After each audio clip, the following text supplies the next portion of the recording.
Assalamualaikum warahmatullahi wabarakatuh. Tanpa memperpanjang mukaddimah, saya akan langsung menjelaskan materi saya yang pertama, yaitu studi Al-Quran, ruang lingkup dan perkembangannya. Studi Al-Quran adalah ilmu yang membahas segala hal yang berkaitan dengan Al-Quran, seperti makna, isi, dan cara memahaminya. Ilmu ini mencakup ruang lingkup yang luas, mencakup ilmu qiraat, tafsir, dan asbabun nuzul. Pada masa Rasulullah, ilmu ini belum berdiri sendiri karena para sahabat langsung belajar dari beliau. Mereka tidak hanya menghafal tetapi juga memahami dan mengamalkan ayat-ayat Al-Quran. Seiring waktu, ulumul Al-Quran berkembang menjadi ilmu yang tersusun secara sistematis. Lalu bab 2, sejarah turunnya Al-Quran. Wahyu adalah penyampaian dari Allah kepada Nabi Muhammad secara cepat dan tersembunyi. Wahyu memiliki beberapa makna seperti ilham kepada manusia, insting kepada makhluk, isyarat, dan bisikan. Dalam Al-Quran, wahyu digunakan dalam berbagai bentuk, menunjukkan bahwa maknanya luas dan tidak terbatas pada satu pengertian saja. Yang ketiga, bab ilmu ijma. Ilmu jama yaitu ilmu yang mempelajari proses pengumpulan, penulisan, dan pemeliharaan Al-Quran sejak masa Nabi Muhammad hingga pada masa para khalifah. Pada masa Nabi, pengumpulan Al-Quran dilakukan melalui dua cara, yaitu hafalan para sahabat dan penulisan pada media sederhana seperti pelepah kurma, kulit, dan batu. Penulisan ayat-ayat Al-Quran dilakukan langsung di bawah bimbingan Nabi sehingga susunan bersifat tauqifi atau berdasarkan petunjuk wahyu. Pada masa Khalifah Abu Bakar, pengumpulan Al-Quran dilakukan secara sistematis karena banyaknya para penghafal Al-Quran yang gugur dalam Perang Yamamah. Atas usulan Umar bin Khattab, Abu Bakar kemudian menugaskan Zaid bin Sabit untuk memimpin pengumpulan ayat-ayat Al-Quran. Proses ini dilakukan dengan sangat teliti, yaitu dengan menggabungkan hafalan dan catatan tertulis yang harus disaksikan oleh dua orang saksi. Hasilnya adalah mushaf pertama yang kemudian disimpan oleh Abu Bakar, dilanjut ke Umar, dan akhirnya ke Hafsah. Pada masa Khalifah Utsman bin Affan, dilakukan standarisasi bacaan Al-Quran karena munculnya perbedaan qiraat di berbagai wilayah Islam. Utsman membentuk tim untuk menyalin mushaf standar dengan menggunakan dialek Quraisy. Mushaf tersebut kemudian disebarkan ke berbagai daerah, sementara mushaf lain yang berbeda dimusnahkan. Upaya ini menghasilkan mushaf Utsmani yang menjadi standar hingga saat ini. Bab 4, Qiraat Al-Quran. Qiraat Al-Quran yaitu ilmu yang mempelajari cara membaca Al-Quran beserta perbedaannya. Qiraat berasal dari ajaran Rasulullah dan berkembang seiring meluasnya wilayah Islam. Al-Quran diturunkan dengan sab'ah aruf atau 7 ragam bacaan untuk memudahkan umat dalam membacanya. Seiring waktu, ilmu qiraat dibukukan oleh para ulama seperti Abu Ubaid dan Ibnu Mujahid.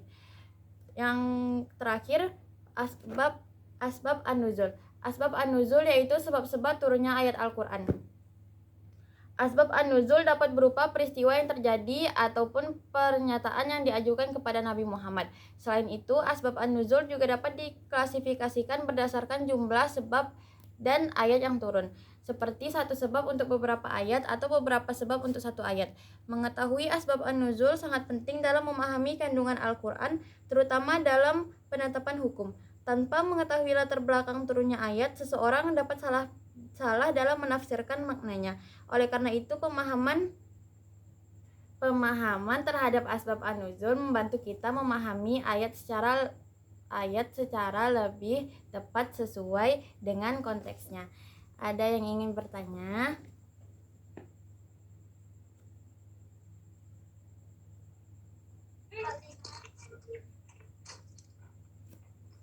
Baik, saya ingin bertanya. Saya Raya, Penisa. Jelaskan pengertian sab'ah huruf. Sab'ah aruf adalah Al-Quran diturunkan dalam 7 variasi bacaan, dialek atau cara baca bahasa Arab yang memudahkan umat Islam. Cukup, Saudara Panisa. Cukup, jelas. Selanjutnya, Baiklah, saya izin bertanya kepada pemakalah.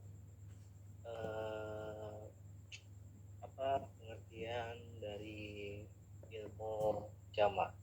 Terima kasih. Ilmu jama' yaitu ilmu yang mempelajari proses pengumpulan, penulisan, dan pemeliharaan Al-Quran sejak masa Nabi hingga pada masa para khalifah. Cukup, Rashid. Cukup, terima kasih. Yang terakhir,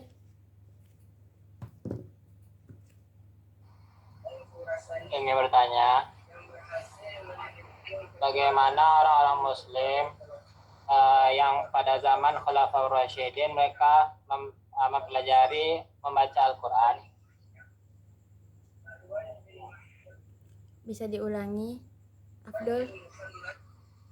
Bagaimana orang-orang Muslim yang pada zaman Khulafaur Rasyidin yang jauh dari kota Madinah belajar membaca Al-Quran, karena pada zaman tersebut belum ditemukan baris-baris atau baris-barisnya lah, harakatnya belum ada. Sebentar ya.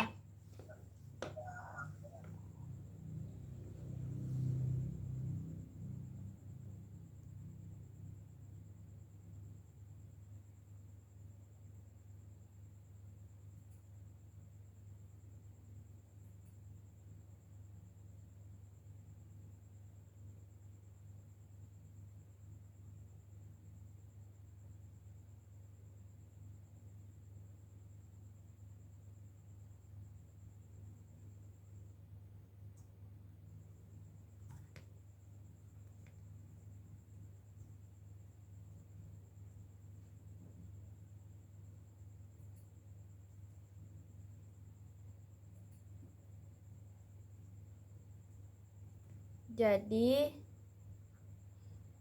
pada masa Khulafa Ar-Rasyidin itu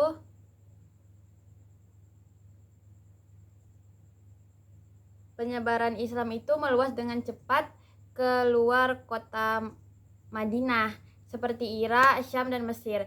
Sehingga kebutuhan akan pengajaran Al-Quran itu meningkat pesat.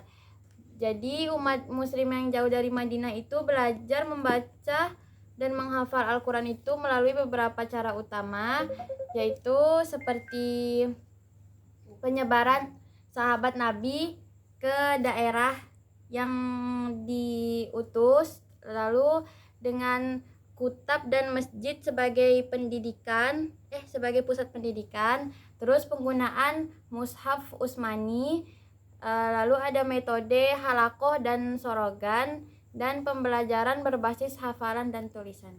Cukup, Afdol. Sesuai. Cukup, sekian dari saya. Assalamualaikum warahmatullahi wabarakatuh.